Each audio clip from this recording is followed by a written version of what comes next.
Meu primeiro contato com o estudo apologético foi através de um livro de heresiologia do J. Cabral, bem antigo, onde ele classificava o movimento adventista como uma seita, como um movimento herético.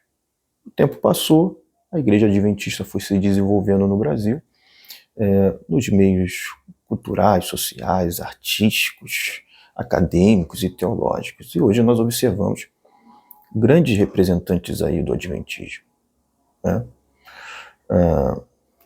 Posso citar aí, enfim, no meio artístico, no meio gospel, Leonardo Gonçalves, no meio teológico e acadêmico, Rodrigo Silva, e são bem recebidos na igreja evangélica. São chamados para cantar, para pregar, para dar aula, para fazer simpósios, enfim. Parece que a igreja evangélica mudou, pelo menos do ponto de vista prático, a sua concepção em relação aos adventistas. Na sala de aula, nós consideramos e ainda pregamos, ainda ensinamos que eles seriam um movimento herético, que eles seriam uma seita. Mas do ponto de vista prático, isso já mudou há muito tempo.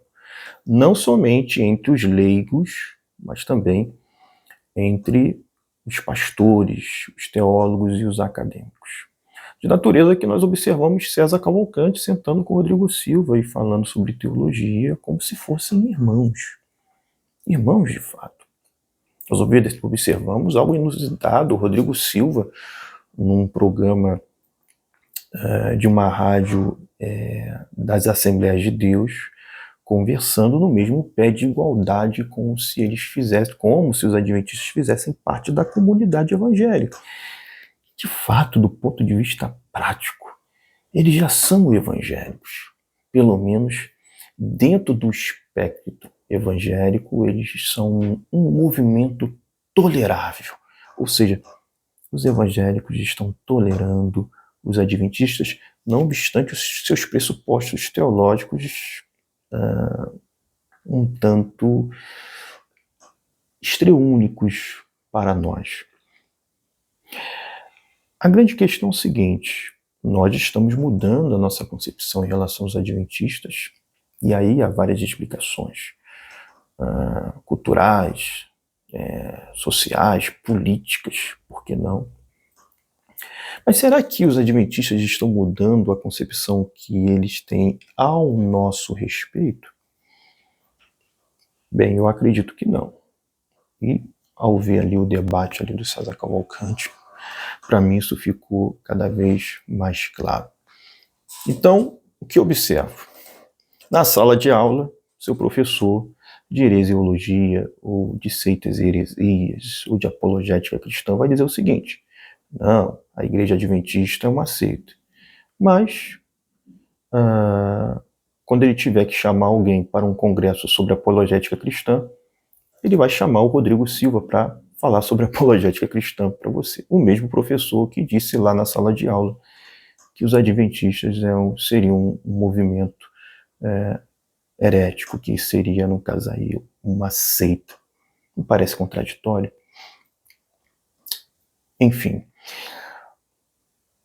Destoando um pouco desse movimento que parece que é natural e inevitável, nós temos aí o Centro Apologético Brasileiro de Pesquisas, com o pastor, acho que Carlos Martinez, que de uma forma contundente, objetiva, direta, combate aí o adventismo. Mas, como ele disse, ele parece que está enxugando o gelo, e talvez ele seja um dinossauro nessa área da apologética. Talvez o cometa já caiu há muito tempo e os dinossauros já estão morrendo dentro desse universo apologético, e ele e o segmento que ele defende sejam os últimos da fileira a desaparecer com essas concepções que, para alguns, seriam concepções estreitas em relação a essa questão que envolve seitas e heresias e defesa da fé e por aí vai. Vejamos o que vai acontecer. O que eu prevejo os adventistas, hoje, eles são um movimento tolerável dentro do segmento evangélico. E futuramente serão considerados um movimento genuinamente evangélico, como os assembleianos são considerados hoje como um movimento evangélico, enfim, pelos reformados e pelos protestantes. Parece que a história sempre está se repetindo, né? E parece que agora seria a vez dos adventistas. Deixa aí sua opinião, gostaria muito de saber o que você pensa sobre o assunto.